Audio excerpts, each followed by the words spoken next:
You guys, we're here at ATX TV Festival in downtown Austin. I am here with reality TV legend Boston Rob. Rob, how excited are you to be here at Austin? I'm excited. It's been a few years. It's a great city, and I'm excited to be back. Well, I have to admit that when I saw your name pop up on the schedule, I freaked out. I was very excited. I'm such a reality TV nerd, so let's get into it. Okay, first things first.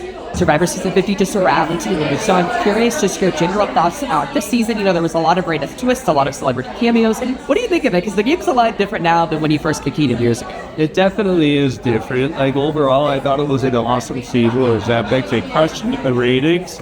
Shout out to Aubrey for winning. Yeah. My buddy Jonathan put up a good fight. He ended up in second. And overall, it was entertaining. I enjoyed it. What do you think about Aubrey winning? Yeah, it was exciting. I was there live, the live reveal in Los Angeles, and it was awesome. I've always skewed to the point of whoever wins deserves to win, right? Because managing the jury is a part of the game. Yeah. You can't sit there and demand to say I deserve to win. Yeah. Like, deserve is not a word I feel like belongs in Survivor. Okay. So I got to give it up to her. Yeah. I feel like one of the more controversial things of the, not new era, but like, I don't know, the last 15 seasons or so has been the Fire Making Challenge. So do you feel like you're Team Fire Making Challenge or no Fire Making Challenge? I like the Fire Making Challenge once in a while. Okay. Not here for me Every time. But I also like Samotion. I feel like that challenge, I've seen it so many times at the end. I like, I'd like to see some of the old school moms like stand and hold the log and whoever takes their hand off first or something like that. Yeah. I like variety, mixing it up. Yeah. Where we've seen you more so in the last few years is the Traitors universe. So first thing about Traitors, who's someone that you would like to see up at the next celebrity season? I want to see Joe Manganiello play. Interesting. Why? Because he's such a fan and he's so into these shows, and he was such a great host when we got Philadelphia Live. And after I've come to know him and we become friends, and I see the passion that he has for these shows. I think he'd be great. Yeah, I think one of the greatest friendships from outside looking in that I developed is obviously with Dylan Efron. Tell me about your friendship, and was it surprising to you that something like, that friendship came out of something like Traitors? Yeah, Dylan's great. I mean, absolutely I was surprised.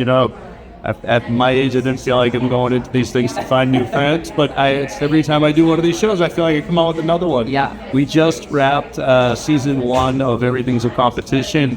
We just shot the finale episodes in Vegas last week, and we're developing some projects together too. Okay, so can't wait to see that. Now, obviously, in your season of Traitors, you were famously kind of rivaled with Bob the Drag Queen, and then you guys went on to host the official Traitors podcast. What's maybe something that would surprise people about Bob the Drag Queen now that you've gotten to know him more and developed a good relationship? I don't know if it surprised other people, but it surprised me just how creative a guy he is.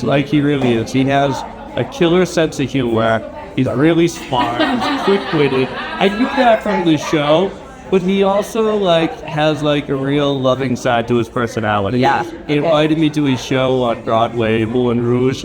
I don't know if he thought that I was going to show up or not, but I did. Yeah. And I can see he was the expression on his face, showed joy. So I love that. I love that. Another really good relationship that I feel like came out of your time on Traitors was Sierra Miller. And so I'm curious if you have any thoughts on that, the scandal that's been evolving and kind of her, coming out of this.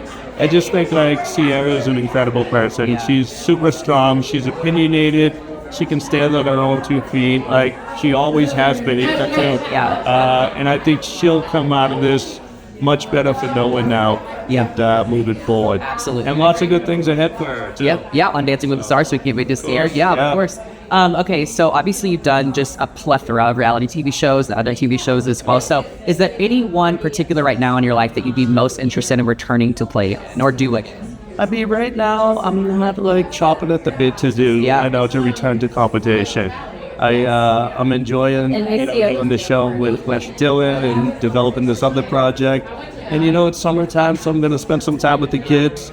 My oldest is getting ready to go to college, so we're going to go to some college tours and stuff. Just a little time down. Yeah. Final question. Did the Boston Rob 20 plus years ago, starting out as a writer, ever envision that this is how life would pan out, this is the that would come? It was no. The short answer is no. Yeah. But I always felt like something good was going to happen. And I still feel like it's ridiculous that so many good things have happened. Yeah. But I've always had that attitude that like something good's around the corner. So I could have never planned this. It's not like anything that I tried to do, but it worked out pretty good. I love that. Well, Boston Rob, thank you so much. Yeah, come to us. We're excited that you're here. Yeah, I appreciate it.